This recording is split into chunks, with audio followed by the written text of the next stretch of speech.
waxay ahayd aroornimo hore oo bisha ay ku beegnayd 5 Juun 1967 waxaa qarxay dagaal culus oo u dhaxeeyay dalalka Carabta iyo Israa'iil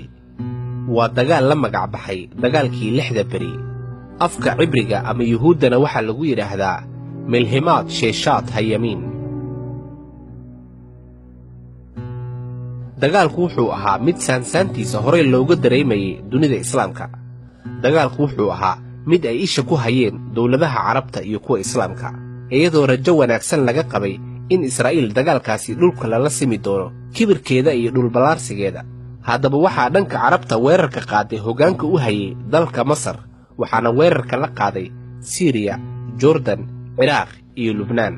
waxaa dagaalka si hoose iyo si aan qarsoodi lahayn gacan weyn ugu geysanayay dalalka Algeria Kuwait Libya Morocco Pakistan Falastiin Sudan Tunisia iyo Sacuudiga oo markaasi aan taageero toos ah ku bixinayn maxaa yeelay khilaaf xooggan oo markaasi ka dhex aloosnaa boqorkii Sacuudiga Faisal bin Abdul Aziz iyo hogaamiyihii dalkaasi Masar Jamal Abdel Nasser natiijada dagaalkaasi waxaa fahmi kara qofkii alla weyne oo xigmad ku manaystay ama qofkii arimaha dagaalka ee Quraanka iyo Sunnada ku soo aroortay si fiican u fahamsan xigmadu uu alla weyne ka lahaa dagaalkaasi waxa og alla oo kaliya waxa dharbaxyo xun lagu dhuftay dawladihii Carabta ahaa ee weerar ku qaaday Israa'iil Suuriya waxa laga gubay 6 diyaaradood halka Masarna laga duqeeyay xarumihii diyaaradaha weerar ku ahaa Israa'iil ay ka soo kacayeen isla markaana Masar waxa laga qabsaday saxaraha Sinai Carabtii iyo muslimiintii kale waxa ku dhacay kala carar iyo kabtay ma aragteen Israa'iil waxay dagaalka ku qabsatay masjidka barakaysan ee Qudus waxayna Israa'iil dab qabadsiisay qayb ka mid ah masjidka sida taariikhda lagu hayo waxa jiray hogaamiyaal muslimiin ah oo si aan qarsoodi lahayn ugu soo horjeeday arimaha Israa'iil ay ka waday dhulka Falastiin inkastoo kuwaasi hadalkooda uu ku ekaa afka oo kaliya boqorkii Sacuudiga xilligaasi ka talin jiray boqor Faisal bin Abdul Aziz Allah u naxariistay ayaa si aan qarsoodi lahayn ugu hor yimid arimaha Israa'iil ee ka wado dhulka Falastiin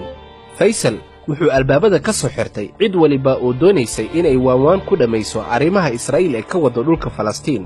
wuxuu cid waliba u sheegay in marka koowaad Israa'iil laga saaro dhulka Carabta marka kadibna wada hadal uu la gali karo cid alaala ay cidii doonaysa arimaha bariga dhexe oo dhan haddaba boqor Faisal bin Abdul Aziz ayaa waxa uu qaatay go'aan aan hortiisa ama gadaashiisa aan la qaadan isla markaana aan la filayn in go'aankaasi oo kale uu qaato qof maanta dunida ku nool geesinimo darteed boqor Faisal oo ka warqabay jabkii loo geystay Carabta wuxuu dareemay in Israa'iil ay taageero buuxda ka haysato Mareykanka iyo wadamada kale ee reer Yurub oo Ingiriiska horkacayay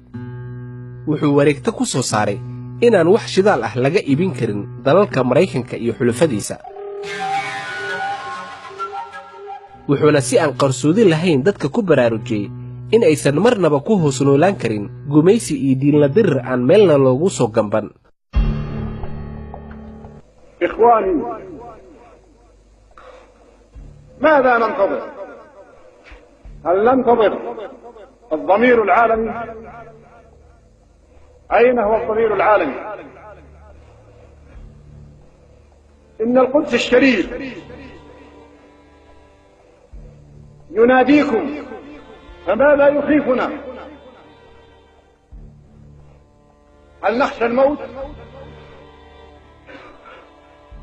وهل هناك موتة أفضل؟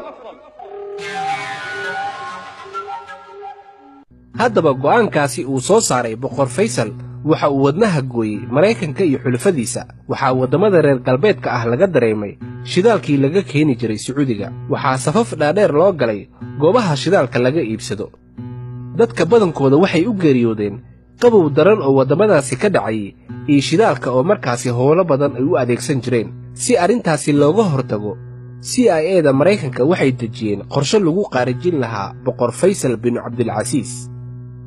waxaa dalka Mareykanka gudihiisa lagu tababaray wiil uu adeer u ahaa boqorka kaasi oo lagu magacaabi jiray Faisal bin Musaacid waxaana loo soo dhiibay bistoolad 25 bishii Maaj 1975 Faysal oo CIA-da Maraykanka ay adeegsanayeen wuxuu u soo galay boqor Faysal oo ku sugan xaruntii boqortooyada ee Riyadh wuxuuna la socday wafdi ka yimid dalkaasi Kuwait. Faysal wuxuu u soo dhaqaaqay dhanka boqor Faysal isaga oo markaasi iska dhigaya qof madaxa ka dhunkanaya boqorka wuxuuna 2 jeer madaxa ka toogtay boqor Faysal bin Abdulaziz. haddaba ninkaasi wuxuu isku dayay inuu ka baxsado goobta laakiin waxaa gacanta ku dhigay ilaaladii boqorka. وأرجو الله سبحانه وتعالى أنه إذا كتب لي الموت أن يكتب لي الموت شهيدا في سبيل الله. halkaasina ayay ugu dambaysay boqor dambe oo Sacuudi ah oo ka hor yimaada Maraykanka iyo danihiisa.